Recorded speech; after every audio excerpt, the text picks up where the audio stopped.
Hello, everyone, and welcome. Welcome to SermonLink and to a early spring edition of SermonLink this week. It's been kind of cold and damp, but today things are drying out and a very lovely afternoon here. So I thought I'd come to you from outside and to share a little of the beauty of nature. So there's some sounds of the neighborhood. There's somebody working down the way here, and the birds are singing. You might hear some of that in the background. So I hope that all kind of adds to our SermonLink experience today. As you can see, we're going to be in the book of Acts and reading these handful of verses from chapter 2. So let me share the reading, and then we'll spend some time reflecting on it here today. They devoted themselves to the apostles' teaching and fellowship, to the breaking of bread and the prayers. Awe came upon everyone because many wonders and signs were being done by the apostles, and all who believed were together and had all things in common. They would sell their possessions and goods and distribute the proceeds to all as any had need. And day by day, as they spent much time together in the temple, they broke bread at home and ate their food with glad and generous hearts, praising God and having the goodwill of all the people.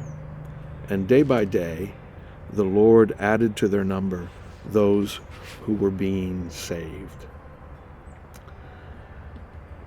So we're in the book of Acts, and that's so appropriate in this season following Easter because we are reading the narratives and the accounts from the beginning of the church, the Christian community. And what we can find here in the book of Acts is how the power of resurrection is impacting their lives, how they live, how they respond to the world around them, and particularly how they respond to each other. And this little section has a lot of insight as to what it means to be Christians in community. And I think for that reason, particularly, it speaks to us with much power and relevance. I was really struck as I read this passage, a little fact that has always eluded me until now. And I want to read that again. It says, day by day, as they spent much time together in the temple, the next phrase says, they broke bread at home and ate their food with glad and generous hearts. At home. Never picked up on that before. That never hit me before until now.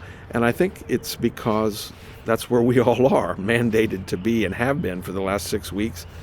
And we know now here in the state of Ohio that many of those guidance directives from state officials and medical professionals is that kind of social distancing needs to continue in order to do our best to keep in check this pandemic that we're still in the midst of.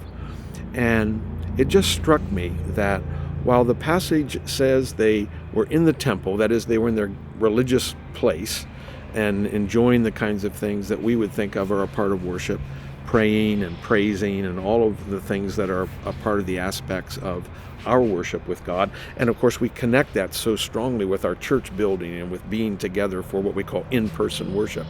All of that is not possible for us right now. So there's some feeling that, we're missing that, and even more than that, we long for it because we feel like it's just not the same. And yet here, in the beginning of the church, while they certainly felt the encouragement of being together in the temple, in their place of worship, it says in the same breath that at home they broke bread. And they did so with glad and generous hearts.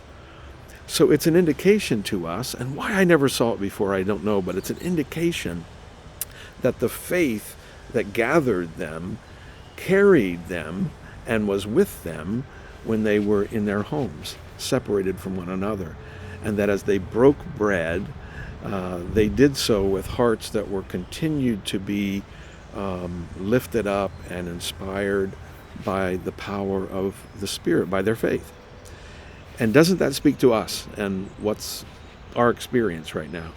We're at home, and yet we can know, just as they did, that as we share food and meals and connect with those we love, whether that be through texting or through FaceTime or through Zoom meetings or whatever other aspects of technology allow us to be connected to one another, that we do that, we can do that, we do that, still lifted up in the Spirit, still inspired, so that our hearts remain both glad and generous.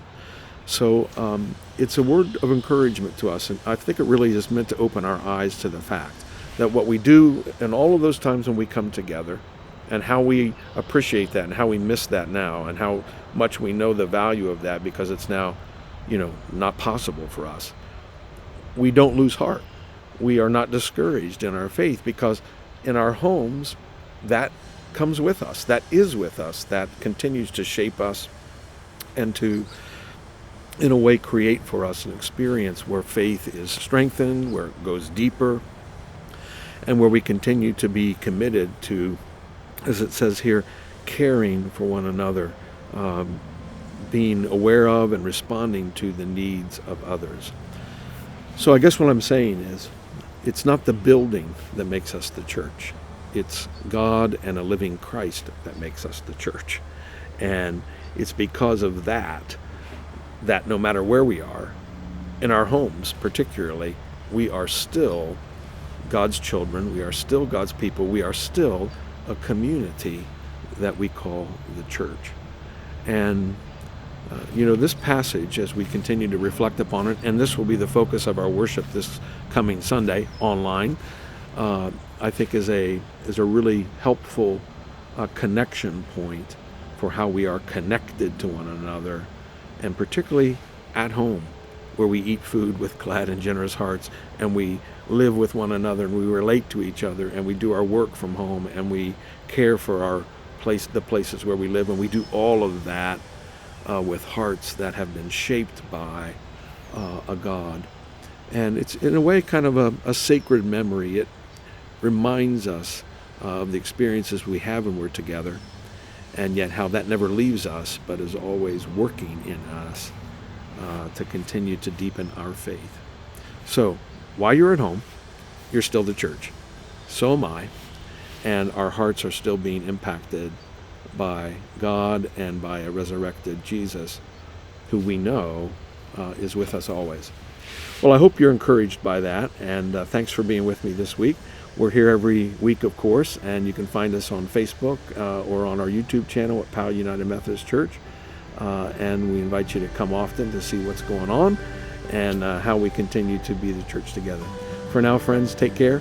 God bless, and enjoy the rest of what's coming up with the weekend, and be encouraged.